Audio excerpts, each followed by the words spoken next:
and welcome to Queer Abbey, a weekly chat show that is performed, recorded, and produced by yours truly. Hi everyone, welcome to the 9th episode of Queer Abbey. I'm excited to be here with y'all, wherever you are, in the bath or over a cup of coffee. Maybe you're driving around for Lyft, something like that. Hi. I appreciate your continued support. It's fun for me to come and chat with y'all every week. I've got my little cup of coffee right now as well. The older I get, the more I can't actually drink coffee. It's so fucked up. I love drinking coffee in the morning more than anything. It's kind of my ritual that I look forward to. Like, I know that I'm going to enjoy drinking a cup of coffee, and it just helps me get up in the morning and feel like there's a demarcation between I'm sleepy and I'm awake, right? So for all of those reasons, love it. Tastes yummy. I like to fucking put the accoutrements in there. That I've got vanilla syrup and half. That's my go-to. And it basically tastes like liquid vanilla ice cream, and I love it. But when I find myself drinking the majority of a pot of coffee, I get like heart palpitations and anxiety. So yeah, I'm noticing that and realizing that I need to be a little more controlled with my consumption of caffeine. Because it's not just the coffee.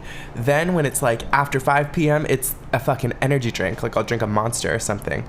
Because I just am impervious now to the stimulating mental effects of caffeine, I guess. And we go straight to the tweaking. Like just like twitching, and there's a spot above my eye, like that fatty part of my eyelid that sometimes twitches when I drink too much caffeine. And yeah, for these reasons, we will be calming down on that.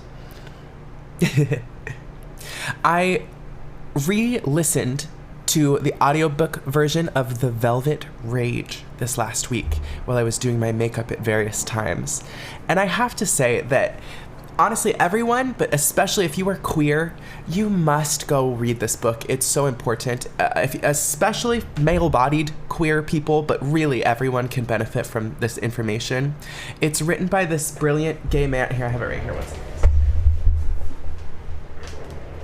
Alan Downs is his name. He is a psychologist from somewhere in California, and he explains the shame that is inherent in being gay in a society that just it's not built for gay people, and how that deeply affects every queer individual, whether they're out of the closet or not, and all of these accompanying sexual behaviors and social behaviors that gay men are known for. I mean, he kind of gives some reason to some of the stereotypes that we're familiar with, like gay men having lovely houses, or like having short-lived and fiery relationships, not being able to commit to each other, etc. And having some insight from somebody of a generation before mine about those kinds of struggles is so interesting, and to learn how that still kind of matches up to my experience today, despite what we think of as being a lot of progress happening for gay people. Like, gay marriage is legal, but I think we actually, as a country, have a more negative opinion of homosexuals than we did 10 years ago, which is wild. Yeah. So The Velvet Rage, extremely informative. It's really about how shame can infest our psyche and get in there and control the image that we have of ourselves, I think all queers find a way to earn approval from other people because they know there's something off about them that other people can see. And as soon as that kicks in, that realization, like, oh my god, there's something on my face, then you can never stop thinking about it again. Like, what's wrong with me? And the overcompensation that occurs manifests in a variety of ways. You've even got like the mask for mask gays that are like, nothing will be wrong with me except for the fact that I might be gay. Like, I'm going to be as much of a man as possible and work out and have an Adonis-like physique. But all of this is an attempt to escape the feelings of worthlessness that come with being not just inherently accepted by our peers and parents, especially. A little bit deep this afternoon. Sorry about that. I was noticing watching the finale of Drag Race today. It's Drag Race All Stars 9, which is insane to me. I started watching this show when I was 12 years ago in 2012. That's a lot of 12s. But I started watching around season 3 or 4, and I have been a fan of RuPaul and RuPaul's Drag Race and drag since then. And drag queens are a great example of this overcompensation, and not to be pejorative, it's really not a bad thing. I think drag is one of the healthiest manifestations of that kind of queer shame being worn as armor, as opposed to hating yourself and trying to polish all of your personality away. It really is embracing a form of self-acceptance when you wear all this makeup. But you know what? Everyone's different, and not every drag queen is just this like pariah of psychological health, you know? I think a lot of people do drag for attention and everything too. And so the point I'm getting to is they'll get to the end of the season, and he's this like huge authority figure to most femme gay men, right? And the second he opens his mouth and goes, you know what, that was great, like, you're a star.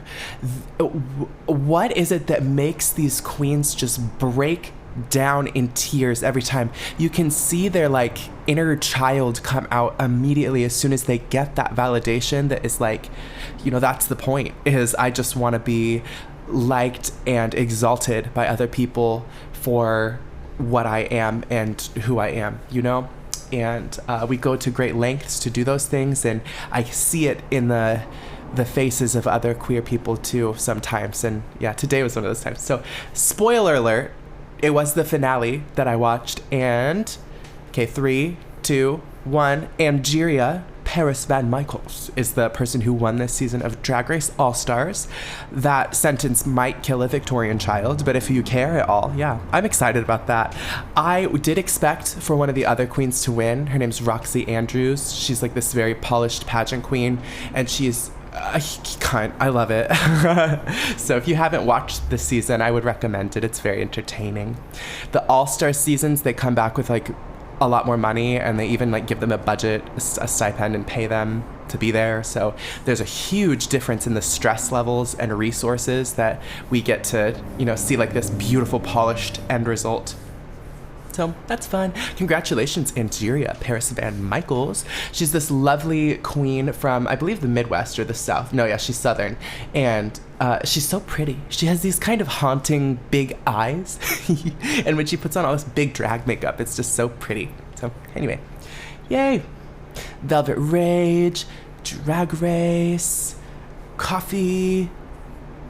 That's awesome. So I've been taking psyllium husk because it's like good for your digestion, right?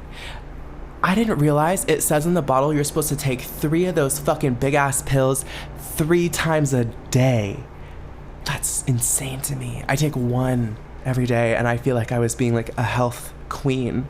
But I actually read the directions, and you're supposed to be eating like a bunch of the psyllium husk apparently. But anyway, yeah, taking a little fiber supplement every day helps my tummy feel better. I wonder why it's upset. It's not like I don't eat breakfast and drink an entire pot of coffee frequently. Yeah, no idea. Did you know that on porn sets, for people that are kind of like workhorse porn actors, they're doing maybe even several scenes in one day, they will get you a little injector. It's like a little straw, like syringe situation with little loopies for your fingers, and you put fake cum lube in there. It's the specific brand that looks very realistic, and you just take that little baster situation and you put it right up in your orifices, and you put that cum in there. You preload it, and that way there's no pressure if the person can't finish. They use the juicer. I knew that this was a thing, but I actually saw one for the first time the other day while I was at a set, and it was very interesting. Not that I've ever had to use one of those myself. My Gorilla Gripper has always done the job organically. That's so disgusting. But yeah, anyway. Fun stuff. Fake cum. Turkey baster. I'll baste my butt. I'll fill it up. Let's have a party. Yeah. And with that, we're going to move right along to the advice segment for this week. Thank you.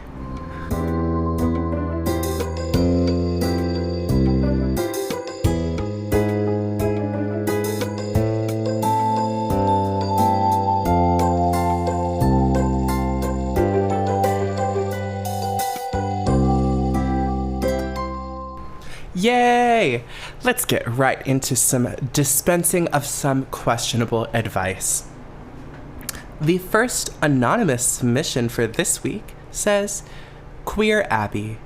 Aw, when do you leave? At what point in the relationship is it no longer worth fighting for? When is it worth to leave even though both parties love each other on a deep level? When do you make that hard, gut-wrenching, and painful decision? Oh, anonymous user, I'm sorry to hear that you're in that position. The answer is you just do it even though it fucking sucks, to be honest. I think what we want is a clear answer at the times in our life when there's the most turbulence, like what is the right thing to do. And that's the fucked up part, is there is nobody's gonna come tell you what to do. So I can tell you, well, I guess there's me, but you need to discern that for yourself, unfortunately. I don't know your relationship, I don't know your heart, I don't know your partner. But if you're asking me, that means that you know on some level that you are not happy. If you're asking me when is the right time to leave the relationship, you know something's up, right? We can lose our connection with somebody for so many different reasons, but I know that when you don't feel excited about the future with your partner is when you should do both of yourselves a service, and you should leave. Because even if it's mismatched and one person is completely invested in this relationship and the other is not, let's say your I would assume from the wording of your submission that you feel like your partner is like not treating you not well. I mean, like, you feel like it's time that you need to leave this relationship. So there's probably a lack of awareness on the other side of things. And even if it kind of turns their world upside down, you need to do what's best for yourself and be honest, because the only other option is you stay and you're unhappy, right? You know? And even if you make the wrong decision, it is up to you to make those decisions. So you got this. Your own company is the best that you will ever have in your entire life. I feel so privileged right now to be in my own space and to spend so much time with myself. It's lonely, but it's also really important. So I don't know what your life is like, but if you have the ability to spend some time alone, maybe you'll find that it's not as scary as you once thought it was to be without this person. You got this. Okay, moving on to the next submission. Our second anonymous submission this week reads as follows. Queer Abbey. My friend won't stop being negative and complaining. What do I do? I have a close friend who's very fun and we share similar hobbies, but recently he started complaining about his life a lot, both in person and in the group chat with other people from our friend group. I really care about his feelings and try to be compassionate and understanding and always look for solutions and advice for him, but I feel like it's draining my energy. This friend is neurodivergent and has ADHD and depression, and they refuse to get it treated because they would lose their sparkle, in quotes. The thing that I find a little annoying is that he never asks how my life is anymore. He just starts venting about his day, work, ex, annoying family members, and very often overshares to the degree when I know what food he has for breakfast. This might sound like I'm tired of this person, but I legit love him and want to keep this friendship. How do I make it more sustainable? Ooh, damn, you read them down. You said my friend is a whiny bitch, and I can't stand it. Well, I appreciate your forthright nature of this submission. I think it's good to acknowledge when you feel annoyed because, babe, we have nervous systems for a reason. I mean, being overwhelmed or triggered even just feeling neglected. All of those things are feelings that we can have in our intimate relationships with friends and loved ones. And you should face that with yourself. Because I don't know that it's your friend's responsibility to fix their life so that they're less annoying to you. I think that's a separate issue. If you don't feel that it's worth it to spend time with someone because of how they make you feel, you gotta put those big boy overalls on, snap them up on your shoulders, and say, okay, I actually don't want to hang out next Wednesday, sorry. Or depends on the situation, but there's a way to do it, and to be honest about, even if you must have a kind of negative confrontation with this person and say, look, my friend, I want to keep hanging out with you, but it can only be under this kind of circumstance. Like, I don't want to be your therapist, or if we could, I don't know. And I feel bad saying that, because on the other hand, that's part of what friends do. I mean, we share our grievances with each other and we complain, and I don't know enough to say that this person might just be going through a hard period of their life too. So it's up to you to decide that, what your value judgment is. Is it worth it to be supportive to this friend? Is it a long-term friendship? I think you indicated that, right? No, but I'm not sure, but it sounds like it's probably worth it to do some readjustment about how you feel about the relationship, whether that's how close you'd like to be to this person or how you need to proceed in order to continue to be close to this person. Yeah.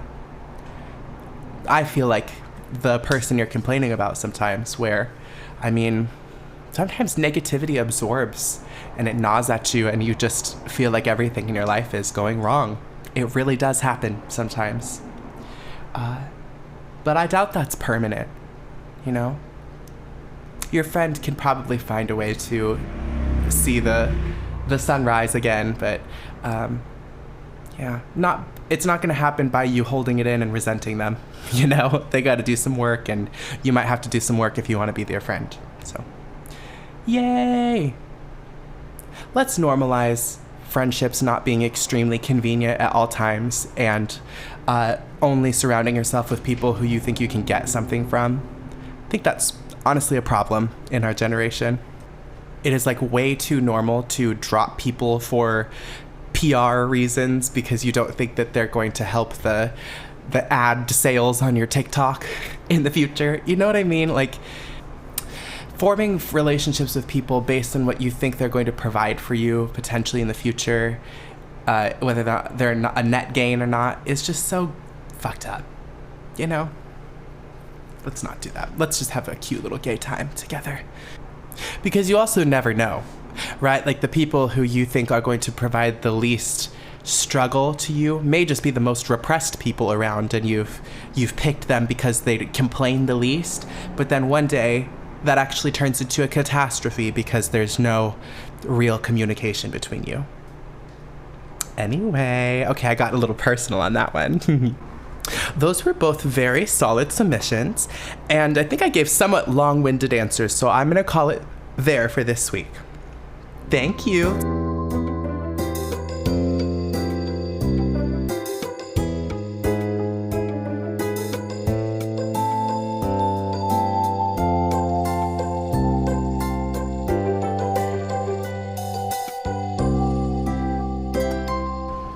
Yay!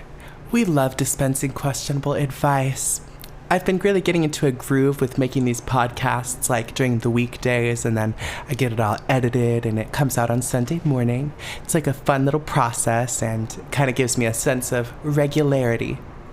It's summertime for me, so without the major burden of schoolwork, I think some, like I said, sense of regularity is really helpful for me. I appreciate it. And yeah, this is your reminder, as always, that you can be featured on our podcast if you'd like. You can submit anonymously, that's the most popular way, to our inbox, which is linked just right there in the episode description. You click right there and you can go ahead and type it out for me, baby. Sends it to an anonymous Google form. And you can also send us a voicemail or text to our phone number at 503-567-2053, or our email, which is queerabbey@gmail.com. That's QueerAbbey@gmail.com. That is the least popular option, and I'm not sure why, because you could be sending me pictures of your giant veiny cock, or, yeah, just things like of that nature, if you wanted to. So, let's move on to our musical spotlight for this week. I am quite excited for this one. This week, I have an awesome post-punk single for you from a new album by a band called Bone Haus. They are a Boise post-punk rock group that is fronted by someone I went to high school with named Rain. They are the front woman of this like very cool, kind of like dark rock sound, and they are an awesome singer. They have this beautiful soprano voice, but then they also have a ton of grit, and there's a lot of juxtaposition between that ethereal, gorgeous sound and then that like really heavy, distorted punk. It's not my typical repertoire, but honestly, I fucking love it. The song that I chose to feature is called Rot. I think it came out like this year. Hold up, checking myself on that one. Yes, indeed, it did come out this year. So this is a fresh release, and I think y'all are gonna love it. Let's get right into it. This is Rot by Bone Haus from their most recent album titled In Mourning.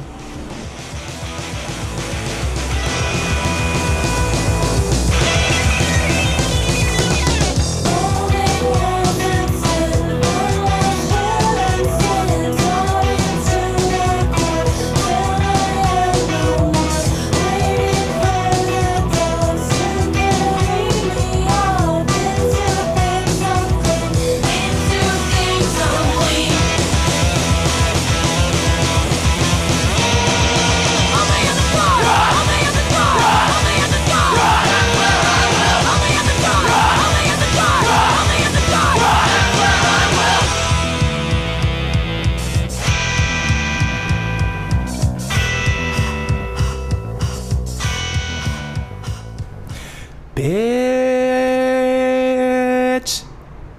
That's so fucking cool. I love the sound that they have. It's so like severe, stunning 90s grunge meets what I literally don't even know what post-punk means, but now I feel like I kind of get it now. It reminds me of the intro to Charmed, the original one. It's like a Smiths cover of some... Let me look it up for you really quick. Yes, the song is called Now Soon Is Now, and it's covered by a band called Love Spit Love. It's such a deep cut, but yeah, that kind of cool, femme fatale, spiky rock sound. Loves it. Good job to Bone Haus, and you can totally see them perform all around Boise, and I think they may even do some touring as well, so you should go check out their Instagram. As always, I'll have that song linked in the episode description, so check out the rest of the songs on their Spotify as well, and enjoy. They've got some really cool stuff.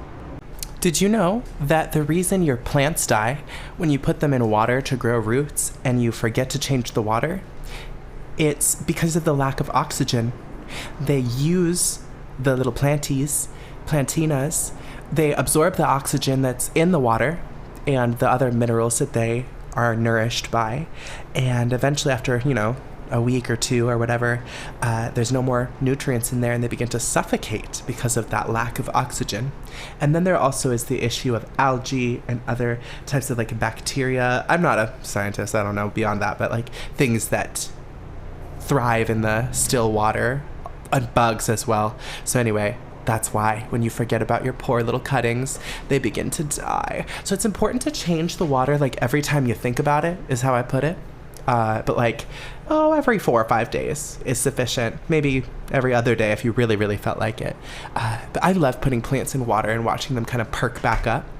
Anytime I make like a shitty choice of soil or something and a plant begins to look sad or its roots begin to rot because I overwatered it, I just take it right out of the pot. This is the case for most plants. Not all plants are friendly to this. Like aloe vera is one you can't just propagate. It needs to propagate like into pretty dry soil because of the environment it prefers. But like any sort of pothos or spider plant or philodendron even, those are a little trickier. But yeah, I have a philodendron that's been living in water for like 1.5 years and it's very happy. It actually has grown 2 new leaves this year.